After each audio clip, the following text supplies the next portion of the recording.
मैं Ajay level supermind की sleep stories में आपका स्वागत करता हूं।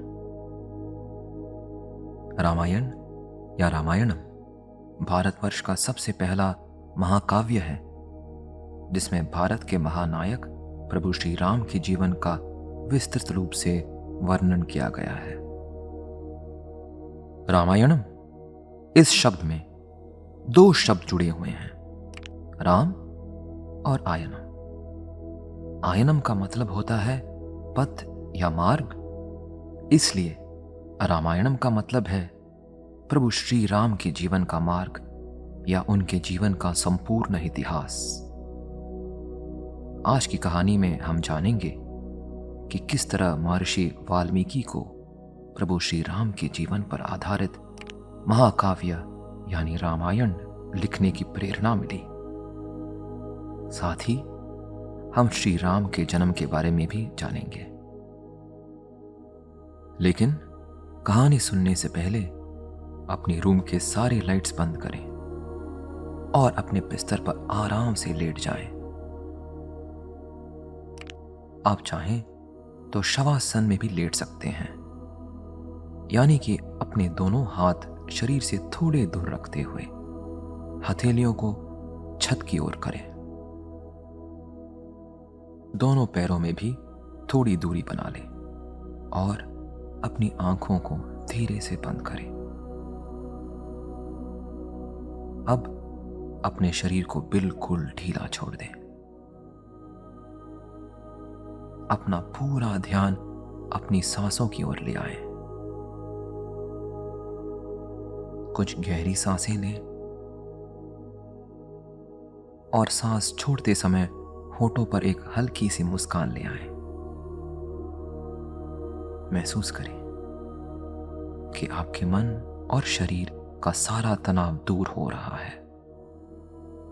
तो चलिए अब कहानी की शुरुआत करते हैं राम रक्षा स्तोत्र के एक श्लोक से। श्री राम राम रघुनंदन राम राम, श्री राम राम भरताग्रज राम राम,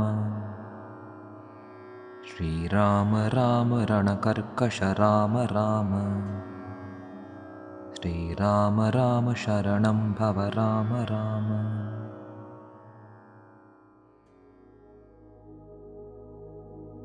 त्रेता युग में वाल्मीकि नामक एक महान ऋषि रहा करते थे। एक दिन महर्षि वाल्मीकि के मन में एक विचार आया, क्या पूरे विश्व में ऐसा कोई महान पुरुष है जो सभी ऐश्वर्य का सागर है, जो सर्वाधिक सुसंस्कृत, विद्वान, शक्तिशाली, उच्च विचार वाला, सत्यवादी और कृतज्ञ है, जिसका चरित्र निर्दोष है, जो सर्वाधिक सुंदर है और जिसने काम, क्रोध तथा अपने इंद्रियों पर विजय प्राप्त की है? क्या ऐसा महान पुरुष कहीं पर है? तभी वहां देवऋषि नारद नारायण नारायण का जाप करते हुए प्रकट हुए। देवऋषि को देख महर्षि वाल्मीकि बहुत प्रसन्न हुए और उन्होंने अत्यंत आदर और सम्मान के साथ देवऋषि की गुरु पूजा की। फिर वाल्मीकि जी ने नारद मुनि को अपने मन में आए प्रश्न के बारे में बताया। उस पर नारद मुनि ने वाल्मीकि जी से कहा, हे ऋषिवर, इक्ष्वाकु राजवंश के महाराज श्री राम आपने बताए हुए सभी गुणों से पूर्ण हैं। उनके जैसा आदर्श पुरुष न कभी हुआ था और ना ही होगा। वो मर्यादा पुरुषोत्तम है। फिर नारद मुनि ने प्रभु श्री राम के जीवन की कहानी ऋषि वाल्मीकि को सुनाई। उनकी बताई इस कहानी को संक्षिप्त रामायण भी कहते हैं। प्रभु श्री राम की कहानी बताकर देवर्षि नारद वहां से चले गए। महर्षि वाल्मीकि भी श्री राम का चिंतन करते हुए अपने शिष्य भरद्वाज के साथ तमस नदी के तट पर चले गए। वहां का वातावरण अत्यंत सुंदर और प्रसन्न था। तभी महर्षि वाल्मीकि की दृष्टि क्रौंच पक्षियों की जोड़ी पर गई। ये पक्षी अपनी प्रेम क्रीड़ा में मग्न थे। उन्हें देखकर वाल्मीकि मन ही मन मुस्कुराए। तब अचानक एक शिकारी ने क्रौंच पक्षियों की ओर बाण चलाया और उसके बाण से नर पक्षी की मृत्यु हो गई। ये देख मदा पक्षी विलाप करने लगे। महर्षि वाल्मीकि से उस पक्षी की पीड़ा देखी नहीं गई। वे अत्यंत क्रोधित हो उठे और उन्होंने उस शिकारी को श्राप दिया। अरे निर्दोष पक्षियों की हत्या करने वाले, तुम्हें कभी भी मानसिक शांति प्राप्त नहीं होगी। जैसे ही उनके मुख से यह श्राप निकला, उन्हें अपने क्रोधित होने पर दुख हुआ। सर्वज्ञानी होने पर भी वे अपने क्रोध पर संयम नहीं रख पाए थे। इस बात से उन्हें आत्मग्लानि हो रही थी। ऐसे दुखी मन से वे अपने आश्रम लौट आए। उनके मन में श्राप की पंक्तियां बार बार दोहराने लगी। आश्चर्य की बात यह थी कि उनके मुख से निकला ये श्राप किसी कविता की तरह था। उन्होंने ये बात अपने शिष्य को बताई। उनका मन शिकारी को दिए हुए श्राप से व्याकुल था। श्राप की ये पंक्तियां उनके मन से जा ही नहीं रही थीं। तभी वहां ब्रह्मांड में सर्वप्रथम जन्म लेने वाले पुरुष ब्रह्मदेव प्रकट हुए। ब्रह्मा जी को देख वाल्मीकि ने उन्हें खड़े होकर अभिवादन किया और गुरु पूजा की। ब्रह्मा जी ने महर्षि वाल्मीकि से कहा, मेरे प्रिय वाल्मीकि, आप कृपया अपने मन से ये शोक और व्याकुलता त्याग दें। इसमें आपका कोई दोष नहीं है। मैंने ही ये समस्त लीला रची थी ताकि आपके मुख से दुख और पीड़ा से भरी काव्य पंक्तियां निकले और आप एक अत्यंत सुंदर महाकाव्य की रचना कर सकें। आपको जिस काव्य की रचना करनी है, उस काव्य के लिए आपको दुख और पीड़ा का अनुभव होना अत्यंत आवश्यक था। इसलिए मैंने ये लीला रची। अब आपका जीवन का उद्देश्य यह है कि आप प्रभु श्री राम के जीवन की संपूर्ण कथा एक महाकाव्य के रूप में लिखें। मेरे आशीर्वाद से श्री राम के जीवन के सभी प्रसंग स्पष्ट रूप से आपके मन में चित्रित होंगे। आप श्री राम के जीवन पर आधारित इस महाकाव्य की रचना करें। ये कहकर ब्रह्मा जी अपने वाहन हंस पर बैठकर वहां से चले गए। ब्रह्मा जी के जाने के बाद महर्षि वाल्मीकि ने रामायण की रचना प्रारंभ की। धीरे धीरे उन्होंने 24,000 पदों के इस महाकाव्य की रचना पूर्ण की। इस महाकाव्य को पूर्ण करने के बाद वे सोचने लगे कि इस काव्य की शिक्षा किसे दी जाए, जो इसे अच्छे से गाकर विश्व भर में इसका प्रचार करें। वाल्मीकि इस विचार में मग्न थे। तभी वहां उनके शिष्य लव और कुश आए। वे दोनों स्वयं प्रभु श्री राम और माता सीता के पुत्र थे। अपने कर्तव्य का पालन करते हुए विवश होकर जब श्री राम ने माता सीता को त्याग किया था, तो वे महर्षि वाल्मीकि के आश्रम में रहने लगी थी। माता सीता उस वक्त गर्भवती थी। कुछ दिनों बाद उन्होंने लव और कुश इन जुड़वा बच्चों को जन्म दिया था। लव और कुश वाल्मीकि जी के आश्रम में ही पल रहे थे। वाल्मीकि जी ने ही उन दोनों की शिक्षा का दायित्व लिया था। इस प्रकार महर्षि वाल्मीकि लव और कुश के गुरु बने। वे अपने शिष्यों के गुणों से अवगत थे और इसी कारण उन्होंने रामायण की कथा सर्वप्रथम लव कुश को ही सिखाने का निश्चय किया। लव और कुश ने बड़ी कुशलता से रामायण का अध्ययन किया और वे जगह जगह भ्रमण करके सभी लोगों को श्री राम की कथा सुनाने लगे। ऐसे ही एक दिन वे कथा सुनाते सुनाते अयोध्या पहुंचे। वहां श्री राम ने उन्हें ऋषियों के वेश में गाते हुए देखा। उन दोनों की मधुर आवाज ने श्री राम के मन को छू गई और उन्होंने उन दोनों बालकों को राज दरबार में आकर सभी के सामने कथा का गायन करने का अनुरोध किया। लव और कुश को यह नहीं पता था कि जिनके सामने वे रामायण की कथा सुनाने वाले हैं वो उनके पिता श्री राम हैं, और श्री राम को भी ये पता नहीं था कि ये दिव्य बालक उनके ही पुत्र हैं। अयोध्या के राज दरबार में गुरु वशिष्ठ, माता कौशल्या, सुमित्रा, कैकेयी, लक्ष्मण, भरत जैसे सभी लोग बैठे थे। सभी को प्रणाम करते हुए लव ने कहा,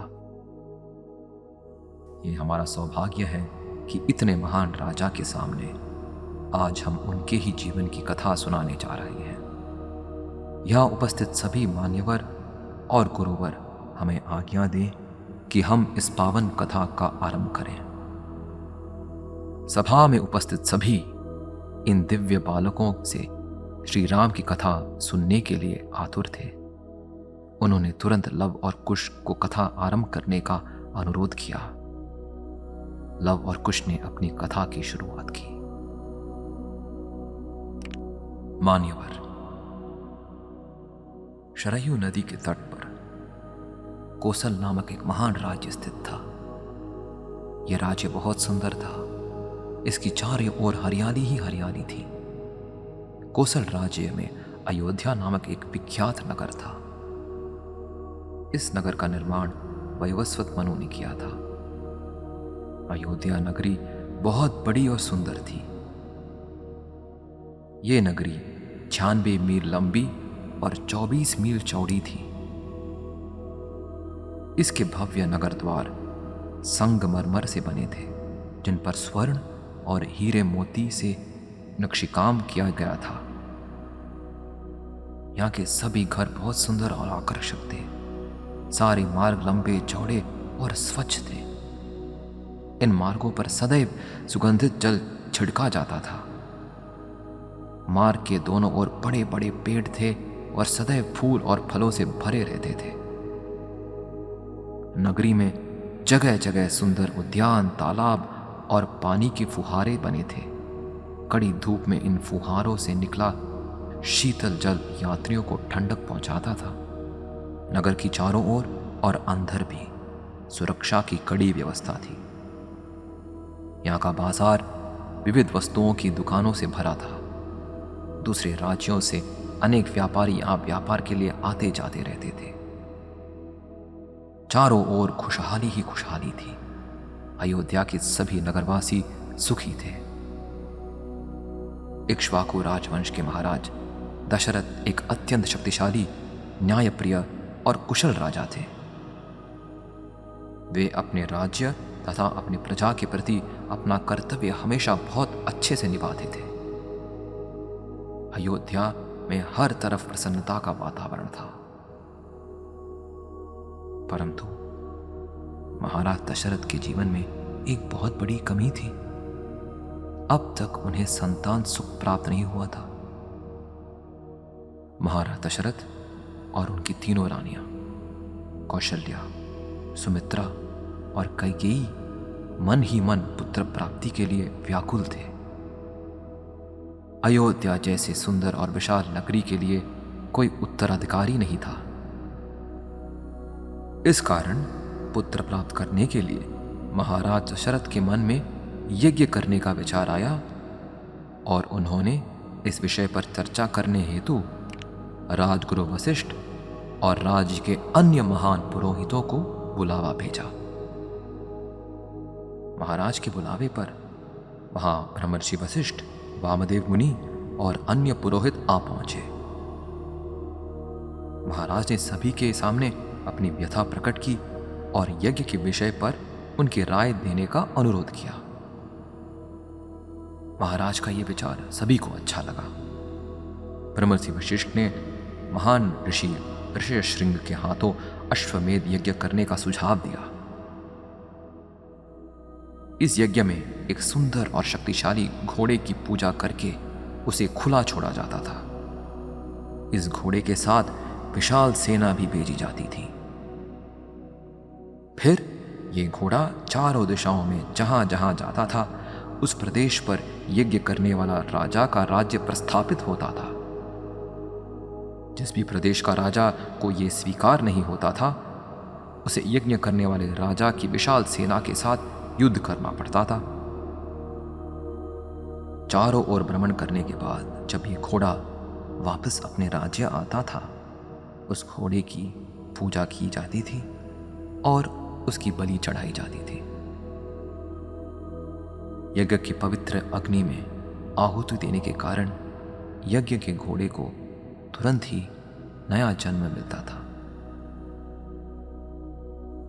गुरु वशिष्ठ से अनुमति लेकर महाराज दशरथ ऋष्यशृंग को अयोध्या में आमंत्रित करने के लिए अपने मित्र महाराज रोमपाद के राज्य की ओर निकल पड़े।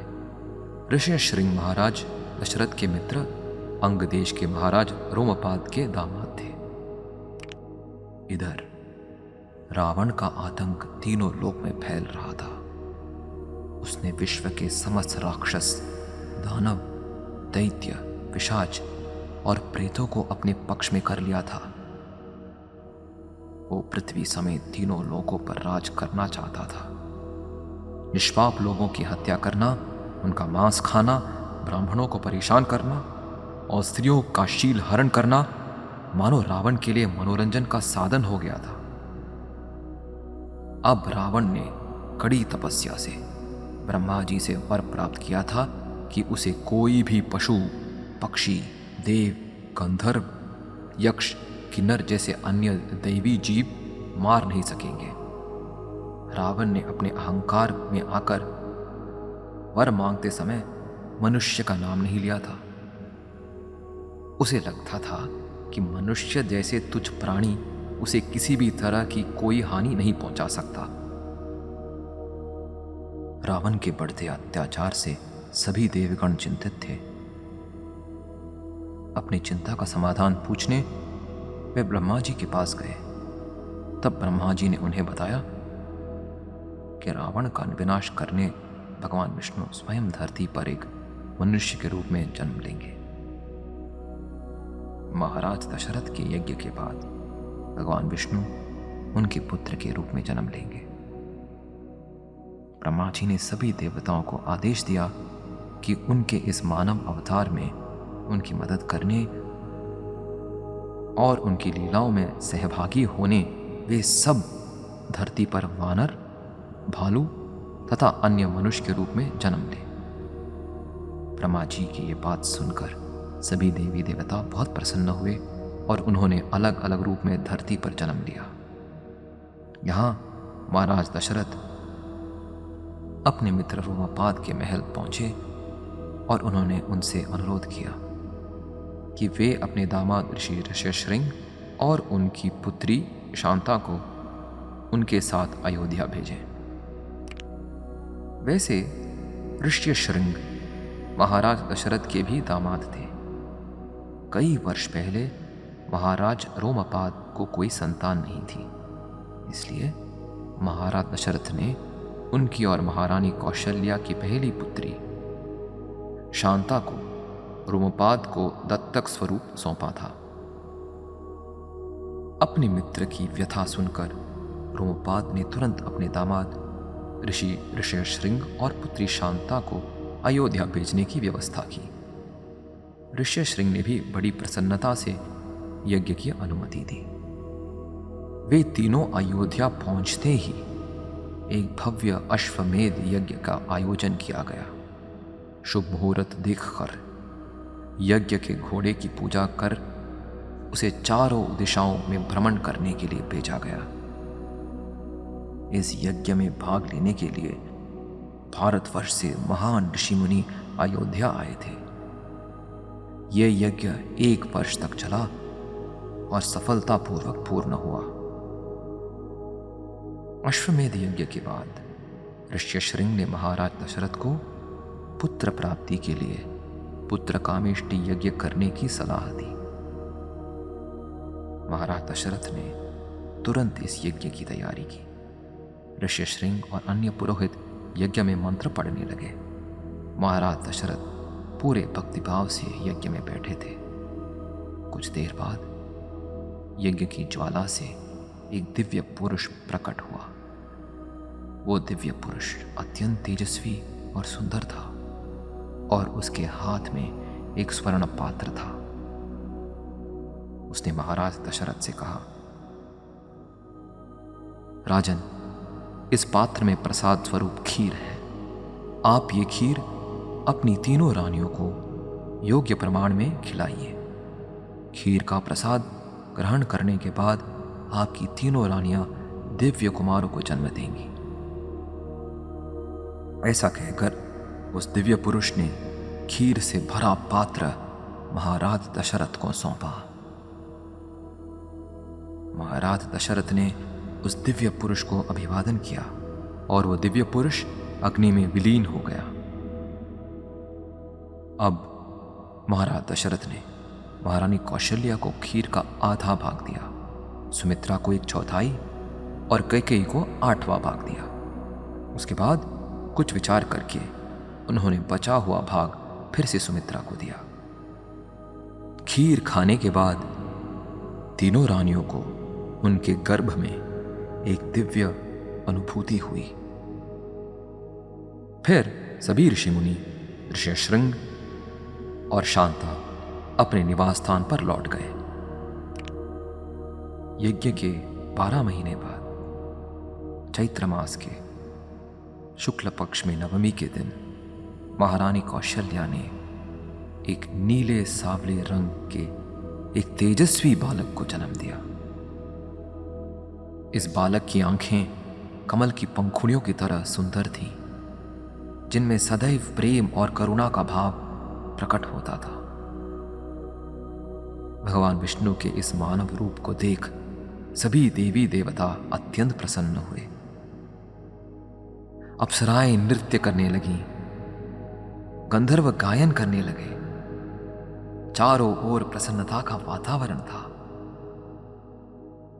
महाराज दशरथ अपने पहले पुत्र को देखकर अत्यधिक प्रसन्न हुए। तुरंत ही सबसे छोटी रानी कैकेयी ने भी एक दिव्य पुत्र को जन्म दिया और अंत में रानी सुमित्रा ने तेजस्वी जुड़वा पुत्रों को जन्म दिया।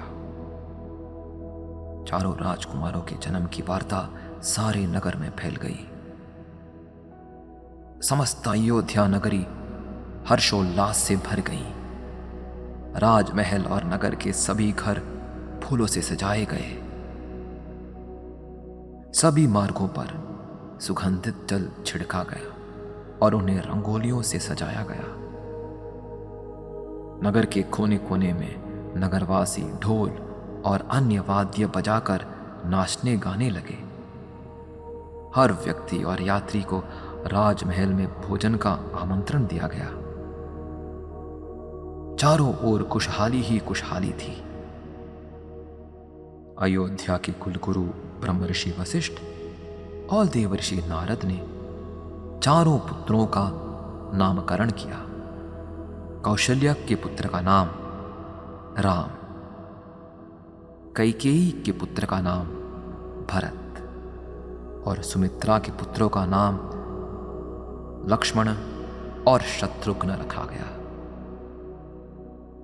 अधर्म का विनाश करके पृथ्वी पर धर्म प्रस्थापित करने, लोगों को मर्यादा सिखाने विष्णु अवतार, मर्यादा पुरुषोत्तम प्रभु श्री राम धरती पर अवतारित हुए और संपूर्ण अयोध्या नगरी श्री राम की बाल लीलाओं को देख धन्य हो गई।